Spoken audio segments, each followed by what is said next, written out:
Bem-vindos ao Café na Rede.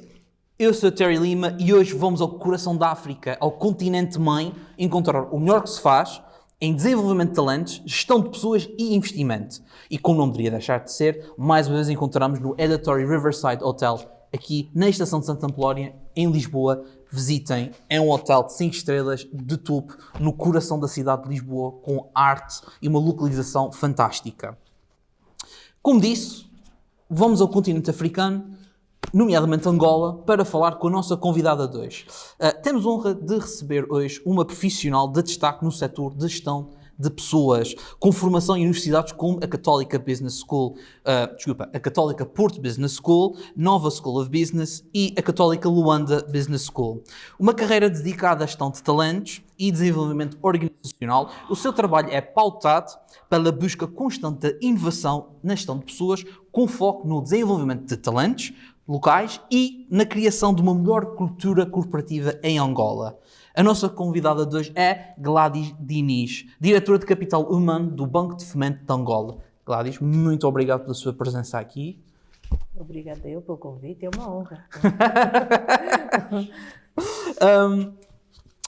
Angola é um dos maiores países do continente africano, rica em história, rica em diversidade cultural. Isso ajudou a influenciar a Gladys no seu caminho? Olha, boa questão. Nunca tinha pensado nisso. Nunca tinha mesmo. Nunca tinha pensado nisso, agora não quero pensar. Eu tenho uma experiência de vida que é... Eu nasci em Angola, vim para Portugal muito jovem, criança, com cerca de 3 anos. Mas o que é engraçado é que, a nível do meu contexto familiar, eu vim com a minha avó, fui criada pela minha avó, pelas minhas tias, sempre mantivemos um pouco aqui as raízes e ela sempre fez questão de ter essa ligação. Mas confesso que eu até uma certa idade não pensava em regressar a Angola. Em 2007 tive ali uma necessidade de visitar Angola. E aquilo foi quase tipo um despertar, tipo, eu pertenço aqui, não é? Esta é a minha terra.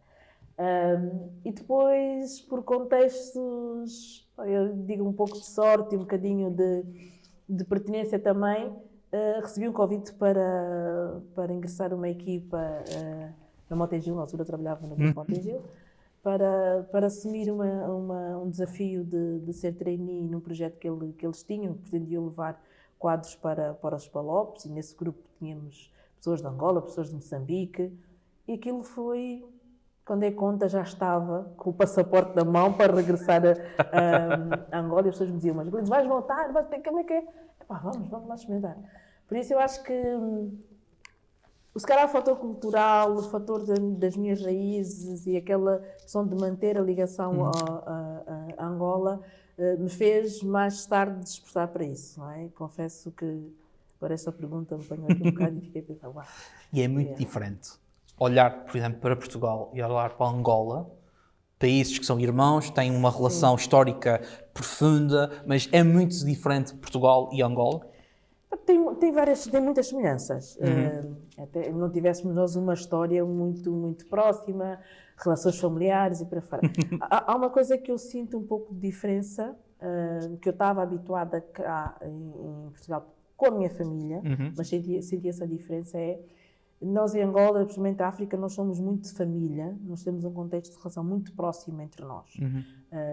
E como eu disse, eu fui criada pela minha avó e pelas minhas tias. As minhas tias e a minha avó são minhas mães, não é? Então temos essa relação. E o que eu senti diferença entre Angola e Portugal é isso, não é? O núcleo é mais restrito, aqui o núcleo familiar é o pai, a mãe, os filhos. E em Angola nós temos a família alargada. Os meus tios são meus pais, os meus vizinhos têm a capacidade de me dizer alguma coisa. Eu acho que isso tem essa diferença. Depois nós somos um país um povo muito alegre. Todos os fins de semana arranjamos um motivo qualquer para ter, como a gente diz lá, um ambiente. Para podermos estar à vontade, gostamos de comer. As nossas discussões familiares, discussões de trabalho, é muito à volta de uma mesa, à volta de um fim de semana. Por isso, essas são as grandes diferenças que eu sinto. Somos muito calorosos, não é? Sinto essa diferença. Acho que é. Voltando aqui para a parte da gestão de pessoas, que é a sua especialidade, é a sua arte, digamos assim, com qualquer coisa, tem desafios e tem oportunidades. Como é que é a gestão de pessoas em Angola? Como é que é a cultura da gestão de pessoas e de recursos humanos, digamos assim, em Angola? Olha, eu diria que não tem muita diferença de Portugal. Como eu disse, eu tive uma experiência cá, tive a oportunidade de trabalhar em recursos humanos aqui em Portugal. E o que eu senti quando cá estava é que as áreas de recursos humanos eram áreas muito mais de pagamento de salários e muito para fora. Angola também não era muito diferente, não é? E nós hoje, a semelhança de Portugal, estamos a ter um processo de evolução nas áreas de capital humano. Diferenças, eu acho que é o contexto. A cultura tem uma grande influência na gestão das pessoas, o contexto onde é que nós estamos inseridos, eu acho que isso é que faz. Mas no final do dia os problemas são os mesmos. As pessoas querem ser ouvidas, as pessoas querem ver as suas necessidades suprimidas.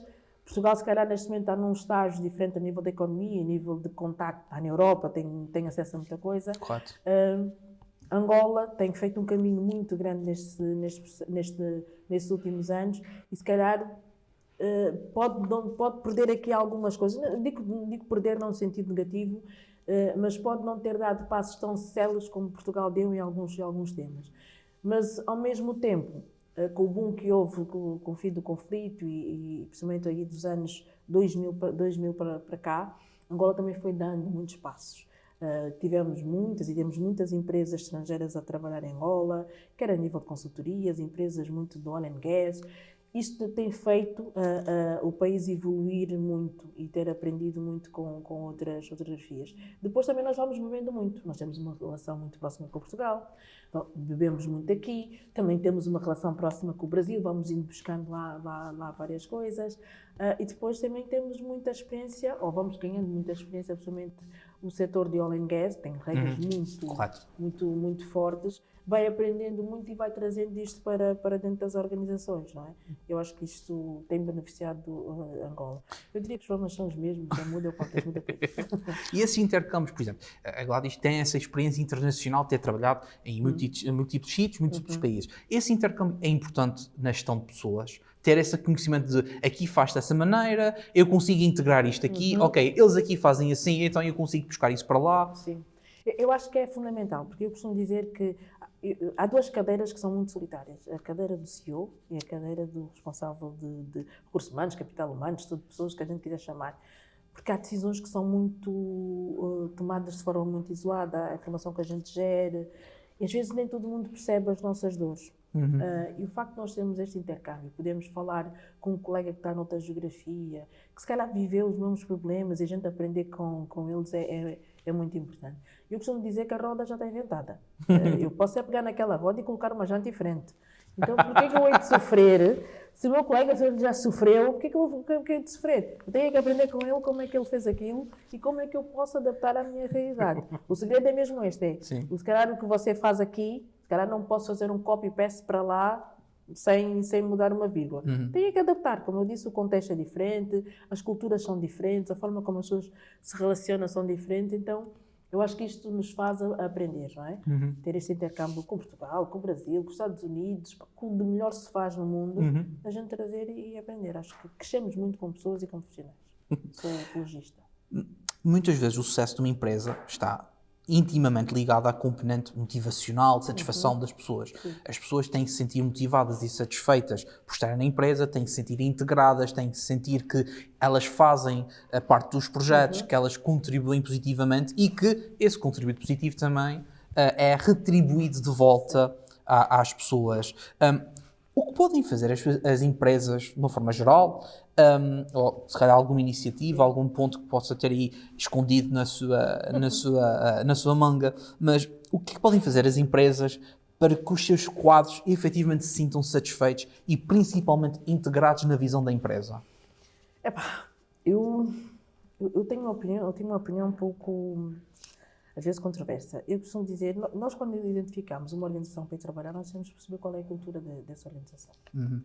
O que acontece, obviamente, a gente tem uma necessidade, todo mundo trabalha por causa de um salário para suprimir as suas necessidades. Mas às vezes somos tão ansiosos em encontrar um trabalho que não percebemos a cultura da organização onde é que nós estamos, onde é que queremos ir. Isso depois cria um conflito, porque se eu, neste momento estou no setor financeiro, estou na banca, uma das premissas da banca é a confiança, não é? Eu gero a minha relação com os meus clientes na base da confiança, as pessoas entregam-me o seu dinheiro para eu poder guardar e fazer.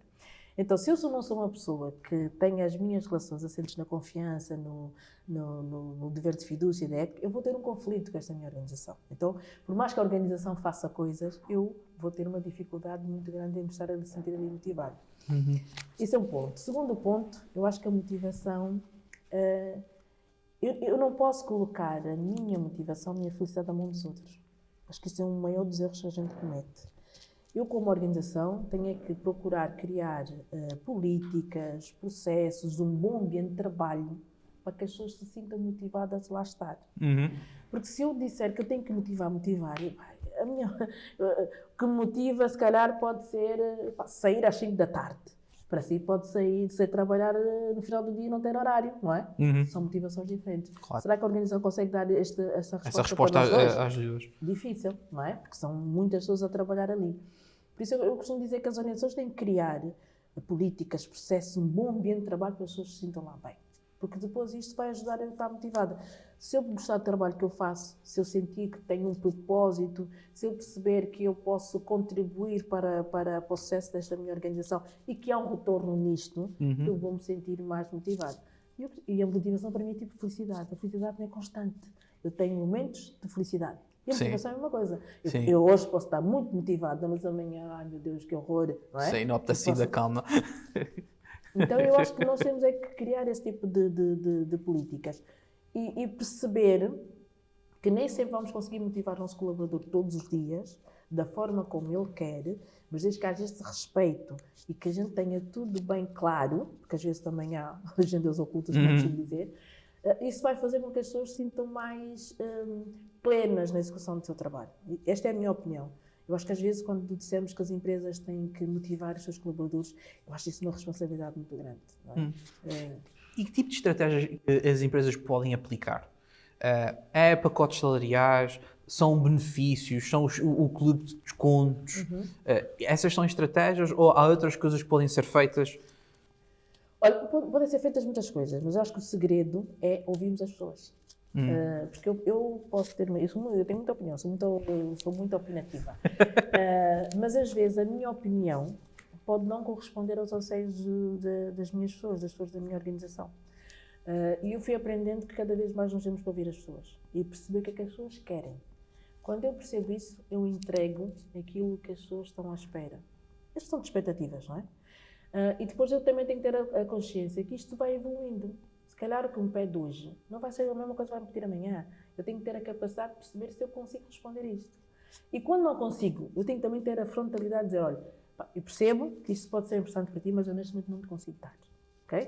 Pode ser difícil de ouvir, mas eu, como colaborador, já vou gerir a minha expectativa. Ok? Minha organização ouviu, mas não me consegue dar neste momento.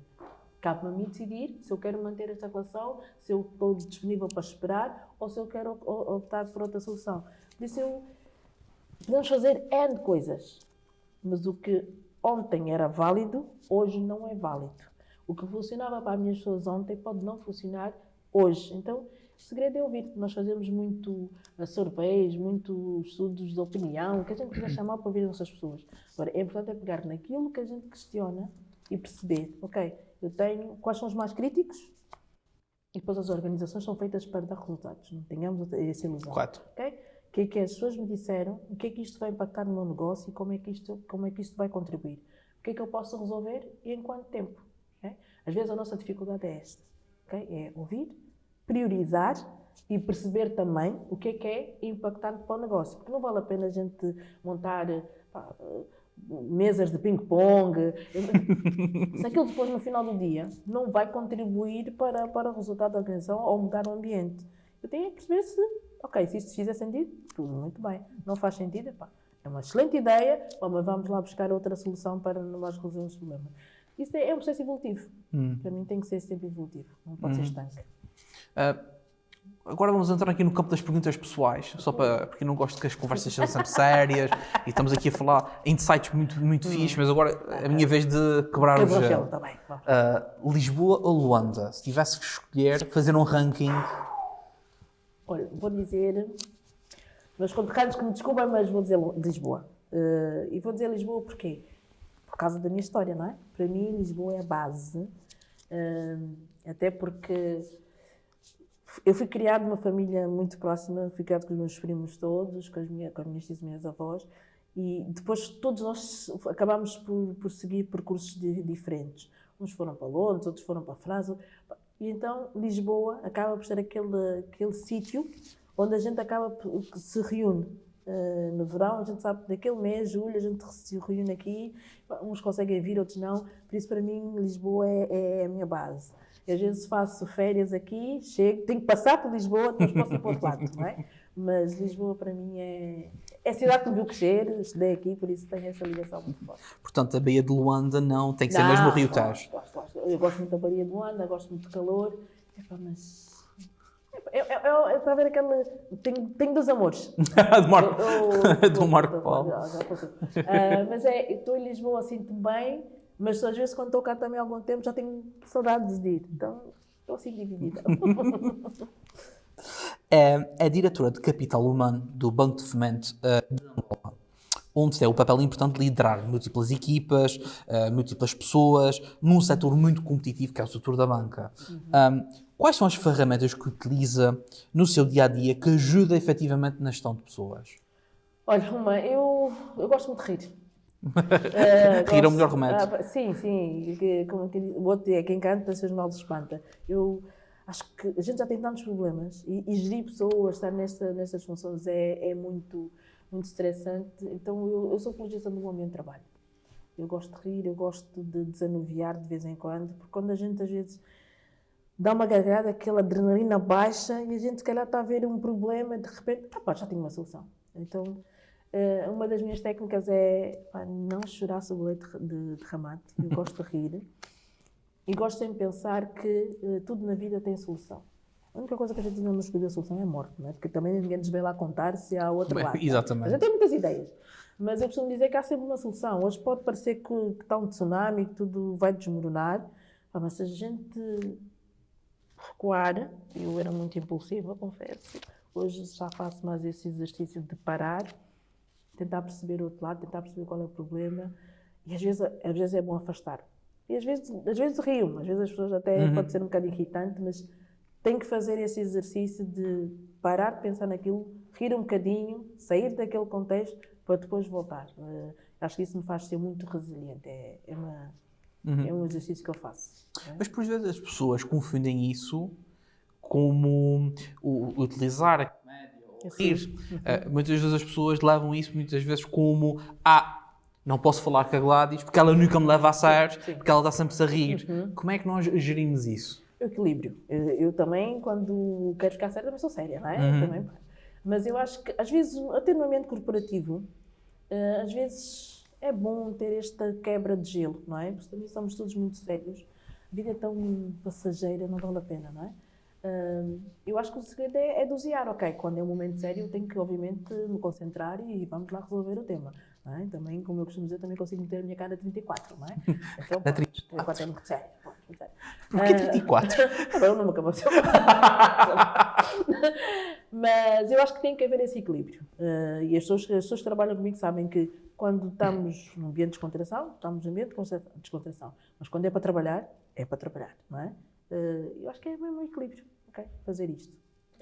As empresas hoje em dia entendem isso ou ainda é um caminho que tem que ser caminhado por muitos? Eu acho que as empresas vão percebendo, mas ainda é um tema, não é?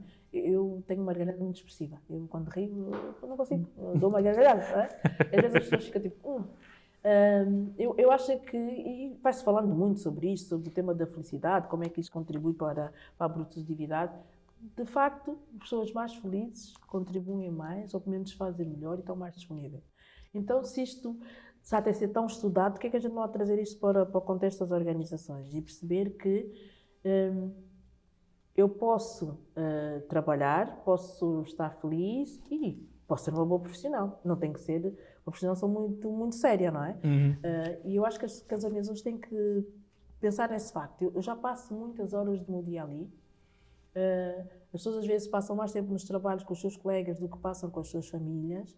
E porquê é que não há de ser uma coisa que seja minimamente prazerosa? Porquê é que tem que ser uma coisa que seja difícil de gerir, que as pessoas estão a ir quase para, não sei, para a prisão porque forem trabalhar? Não. Então, tem que ser bom, tem que ser uma coisa que eu ganhe, que a minha organização ganhe, que eu tenha uma boa relação com a minha liderança, que eu tenha uma boa relação com os meus pares. Se isto funcionar, é o ideal dos dois mundos, não é? E os líderes das empresas entendem isso? Porque muitas vezes há líderes que, obviamente depende, como disse, da cultura empresarial Certo. e do líder. Há líderes que gostam muito de ter aquele papel de reservado, muito isolado, longe, não participa, manda de cima, muito hierárquico, muito frio, muito calculista. Também eu já vi casos em que a diferença entre o líder e o funcionário também não havia muito. Sim. Olha, eu acho que muitas das organizações sofreram de um tema que é, tinham um bom técnico e promoveram para gestor, para líder, não é? E essas pessoas têm uma dificuldade muito grande em fazer esse papel de ser líder. Então, às vezes são muito mais distantes, porque não gostam, às vezes não gostam do conflito, de ter que gerir, porque gerir pessoas não é fácil. Claro. Às vezes são pessoas que não têm esse perfil e as organizações lá colocaram. Por isso cria-se essa distância. Mas eu acho também os próprios líderes, as próprias organizações começaram a perceber que têm que fazer uma seleção diferente das suas pessoas, de quem está a liderar. Também já perceberam, e hoje fala-se muito sobre a liderança tóxica, e a liderança tem de facto um papel muito importante na forma como as equipas trabalham, na forma como a organização é vista de dentro, que é mais crítico, antes de ser vista para fora, tem que ser vivenciada dentro. A liderança tem um papel muito, muito, muito crítico e nós devemos ter esse cuidado. Hoje a liderança vai tendo mais sensibilidade para isso, mas eu acho também, eu costumo dizer que às vezes a culpa não é da pessoa que lá está, é de quem lá colocou. Não é? E como é que nós depois fazemos essa inversão de papéis? Se calhar nós temos muitos líderes, se calhar não estão contentes no papel de serem gestores. Gostariam de continuar na parte mais técnica, de não ter que liderar pessoas, não é? E às vezes nós, organizações, não temos esta sensibilidade. Colocamos lá as pessoas, às vezes nem perguntamos se elas lá querem estar, e quando percebemos que elas não querem lá estar, também não fazemos nada. Deixamos lá, porque, pronto, Tem que ser. tem que ser. Não gostamos de conflitos. Com a crescente utilização da tecnologia, iremos no futuro sentir, obviamente, impactos na gestão de pessoas, obviamente também na forma como as empresas operam, como produzem os seus produtos e os seus serviços. Qual é o papel da gestão das pessoas e principalmente dos líderes face a esses novos horizontes tecnológicos que se prevê? Olha, o papel do líder. Primeiro, o líder tem que estar atento ao que está a acontecer. Se o líder não perceber o que está a acontecer, não adaptar essas novas tecnologias, o papel é nulo, não vai fazer nada, porque também não vai conseguir liderar as pessoas nisso.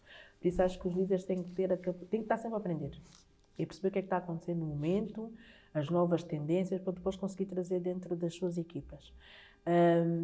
E depois às vezes nós temos mesmo que nos forçar-nos a adaptar essas novas, seja tecnologias, novas tendências, para que depois a gente consiga vivenciar isto. Porque às vezes nós, líderes, às vezes acabamos de ser os resistentes, ou os bloqueadores da inovação, da atuação. Por isso aqui é mesmo, eu como líder tenho que perceber que eu tenho que estudar muito, tenho que perceber o que está a acontecer e perceber como é que eu também trago essa tecnologia, essa inovação para a minha área, para o meu negócio. Também há muita tecnologia aí, hoje nós em dia somos assoberbados com muita informação, com muita tecnologia, que às vezes nem sei como é que quem consegue consumir aquilo tudo. Eu tenho que ter a capacidade de fazer um filtro e pensar, ok, isto é útil para mim, que output é que me vai me dar e como é que eu vou fazer que as minhas pessoas adotem aquela tecnologia. Para mim, este é o segredo.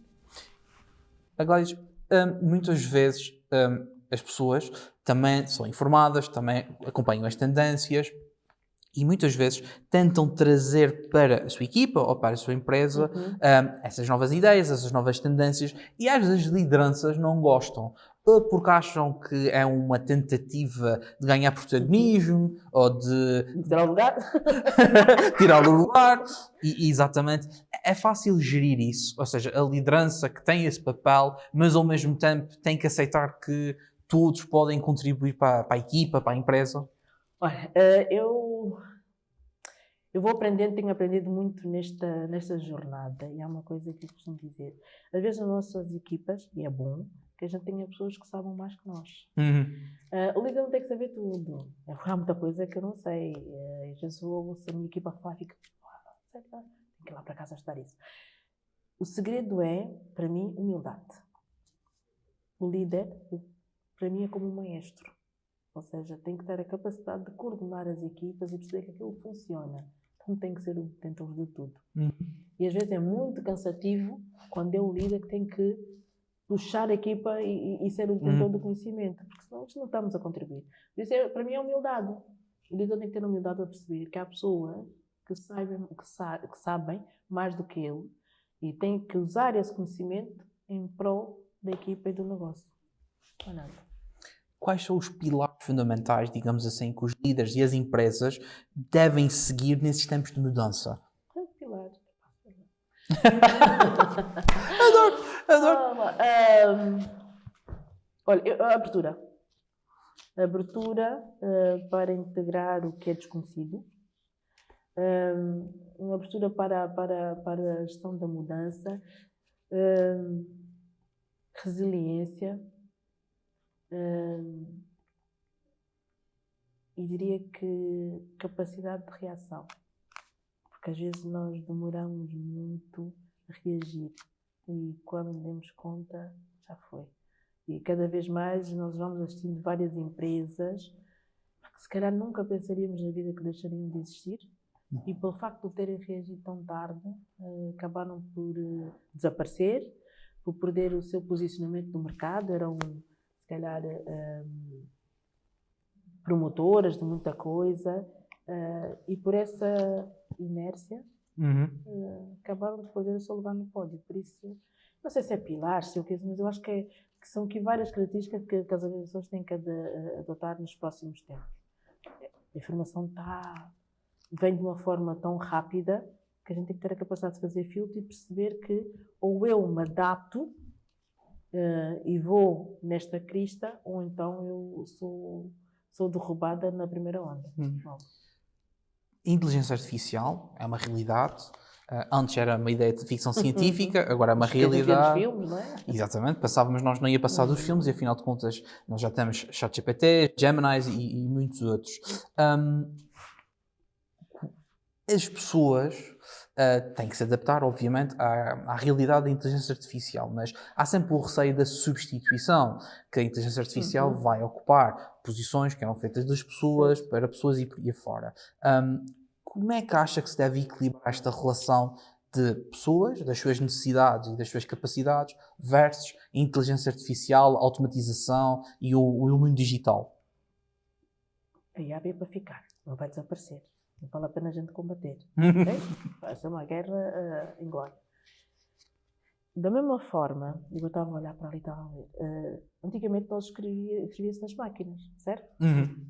Apareceu nos computadores. Okay? Houve pessoas que só escreviam na máquina, tiveram que aprender a escrever no computador. E continuaram a trabalhar, certo? Na IA vai ser a mesma coisa. O segredo aqui é, eu tenho que perceber que isto é a minha nova ferramenta de trabalho e como é que eu vou utilizar. A IA não vai... Há empregos que vão desaparecer, sim, mas também vão ser criados inúmeros empregos. A proporção de empregos que vão ser criados é superior àqueles que vão desaparecer, pelos vários estudos, pelas várias estatísticas que surgem.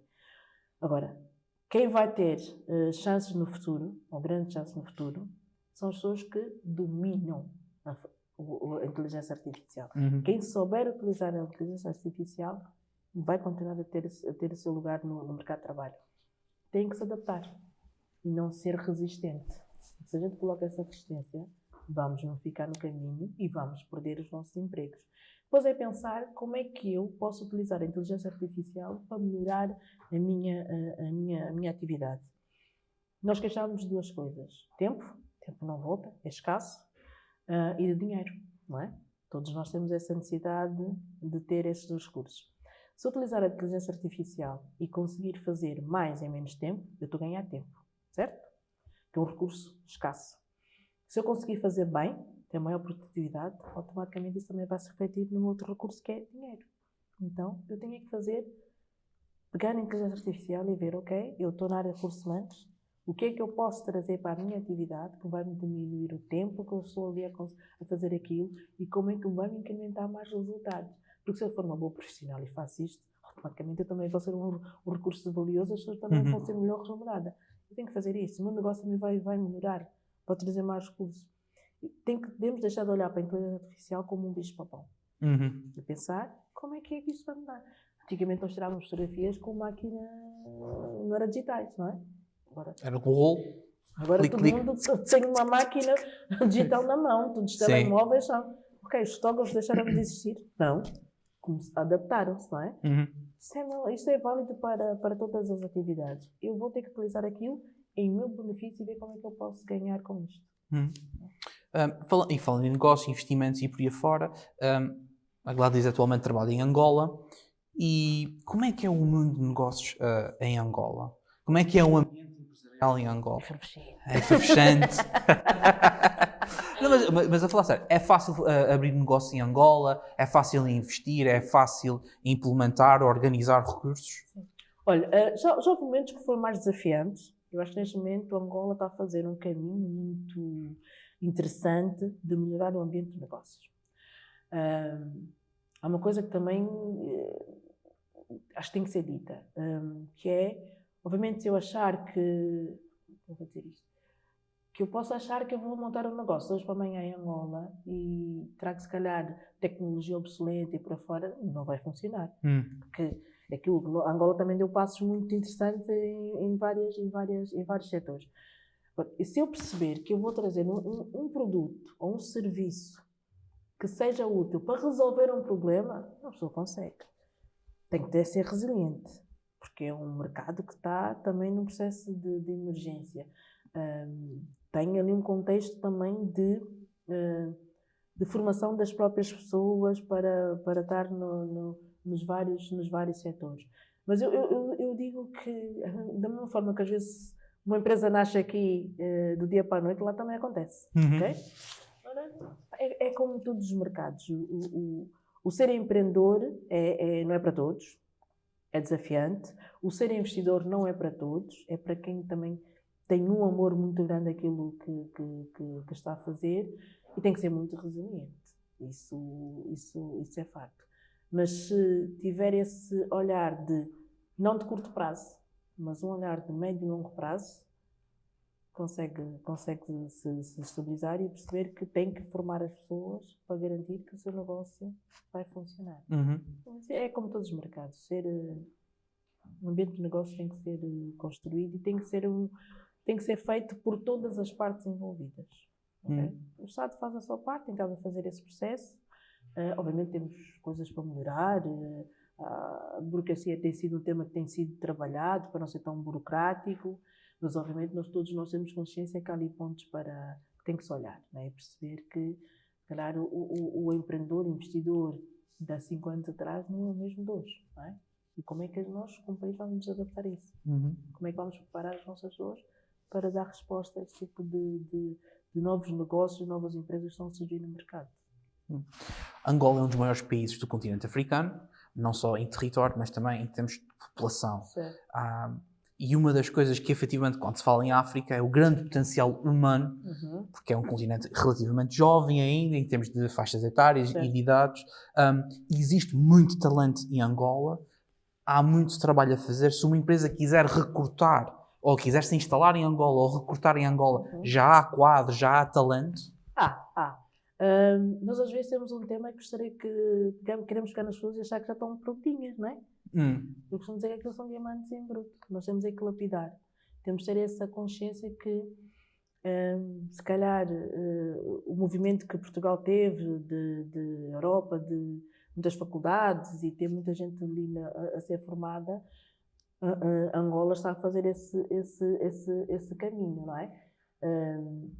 E mesmo a segurança daqui, eu costumo dizer que a licenciatura, por exemplo, se a gente estiver a pensar em formações superiores, a licenciatura é só uma licença para aprendermos. Porque o que a gente aprende na faculdade, depois vai para o contexto de trabalho, são realidades diferentes. A gente aprende ali no contexto. As empresas em Angola, em África, têm um papel muito, muito importante, que é consolidar a formação que vem da escola, não é? Não é segredo, nós vamos tendo algumas debilidades na formação básica das nossas pessoas, não é? Isso depois tem que ser complementado com outros investimentos. seja das empresas, seja do próprio Estado. Mas hoje já se consegue recrutar, temos é que ter a capacidade de perceber, identificar o talento, não é? Ok, esta pessoa pode ser boa para isto e como é que eu lhe vou ajudar a desenvolver. As empresas ali têm que continuar a fazer este investimento, como se faz aqui, a nível de formação das pessoas e ter aquela visão de médio e longo prazo, não de curto, porque se fosse ao curto, eu vou morrer na praia, como costumo dizer. Mas as empresas têm esse papel. Eu acho que é...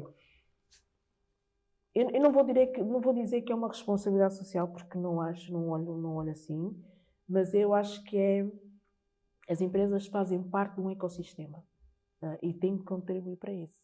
O Estado pode dar a infraestrutura, pode criar as bases. Depois as organizações têm que fazer o seu papel. Porque se eu preciso de alguém para a banca, eu não vou encontrar ninguém na faculdade que seja aquela pessoa que eu coloco lá e não precisa fazer formação. Isso é uma utopia. Vou ter ali umas bases sobre finanças, sobre economia, mas eu depois tenho que trazer para o meu contexto e lhe dar aquelas formações que eu preciso para o negócio funcionar. Então eu vou ter sempre que investir nas pessoas. Então tenho que fazer esse lado. Tem talento. E, como disse, nós somos um país com uma população muito jovem, não é? Uma população que tem muita vontade e tem necessidade de encontrar o seu lugar ao sol, como eu costumo dizer, e ter o seu emprego. E têm muita disponibilidade para fazer isso. Se uma empresa que chegar lá tiver essa capacidade de investir, identifica talento.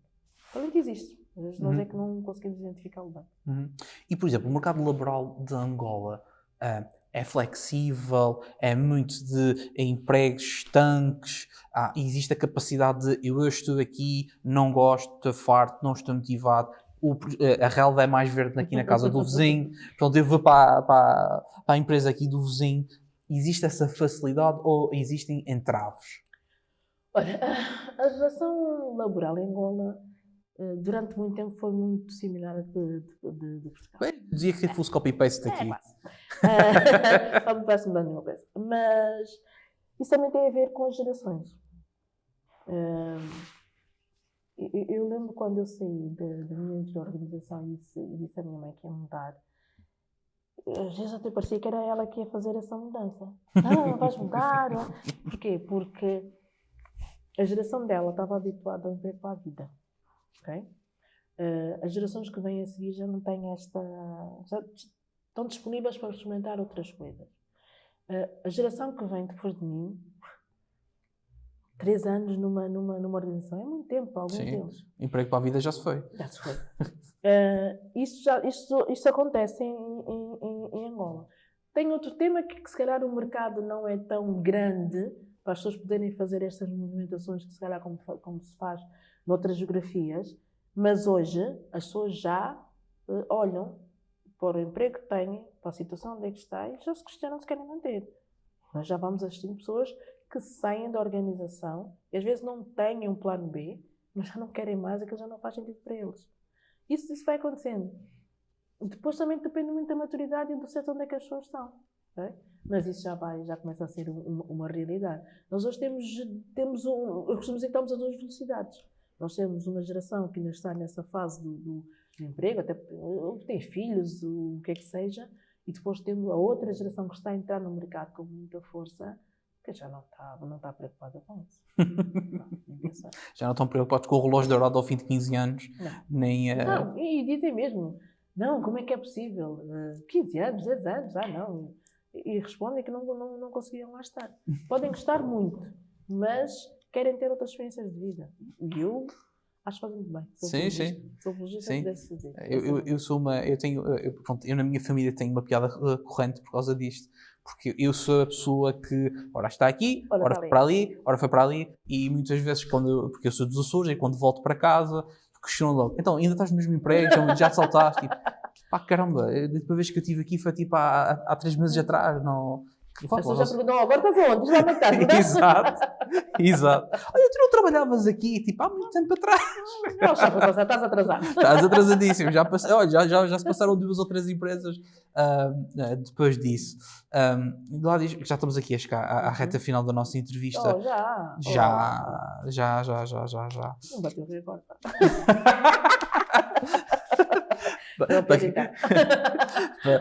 Para quem não sabe, nós hoje quando chegamos aqui ao Editorial Riverside, a Gladys estava aqui acompanhada pelo Pedro Ramos, que foi o nosso convidado no episódio anterior, e de facto até agora foi um dos episódios maiores, porque o Pedro é uma pessoa muito comunicativa. Pedro, quando nos ouvir isso, vai nos matar, mas tudo bem. Então, a nossa conversa aqui começou um bocado de será que vamos quebrar o recorde do Pedro em termos de episódio com mais tempo? Pois não. Para terminar, Gladys, o que é que vê no seu futuro? Vai continuar em Angola? Irá regressar a Portugal? Irá para outra geografia? Outro setor que não o bancário? Olha, não sei. O futuro a Deus pertence. Mas eu tenho um perfil transformador. Eu gosto de transformar coisas. Eu gosto de chegar num sítio e ter que alterar. Por isso eu não sei se vou ficar em Angola, se vou continuar na banca mais tempo, se vou, sei lá, para a Chechênia, não sei, não faço a mínima ideia. Para a Chechênia se calhar não é das melhores opções. Eu também não ia conseguir falar aquela língua, também já não estou numa fase que eu não consigo mais. Não. Sim, mas não sei, já não dá. O português já está difícil às vezes. Não sei, eu costumo dizer que o futuro a Deus pertence. Se tiver que ir, vou. Se tiver que regressar, vou. Não sei. Eu não gosto de fazer muitos planos. Covid nos ensinou isso, não é? Planos a longo prazo, não. Onde é que tiver que ir, onde fizer sentido para mim, onde eu achar que posso fazer a diferença, eu estou. Se achar que não. Vou virar agricultora. Agricultora, pois. Muito obrigado, Gladys, pelo seu tempo. Obrigada. E pela sua disponibilidade e pelo seu sorriso cativante que partilhou connosco aqui no nosso episódio.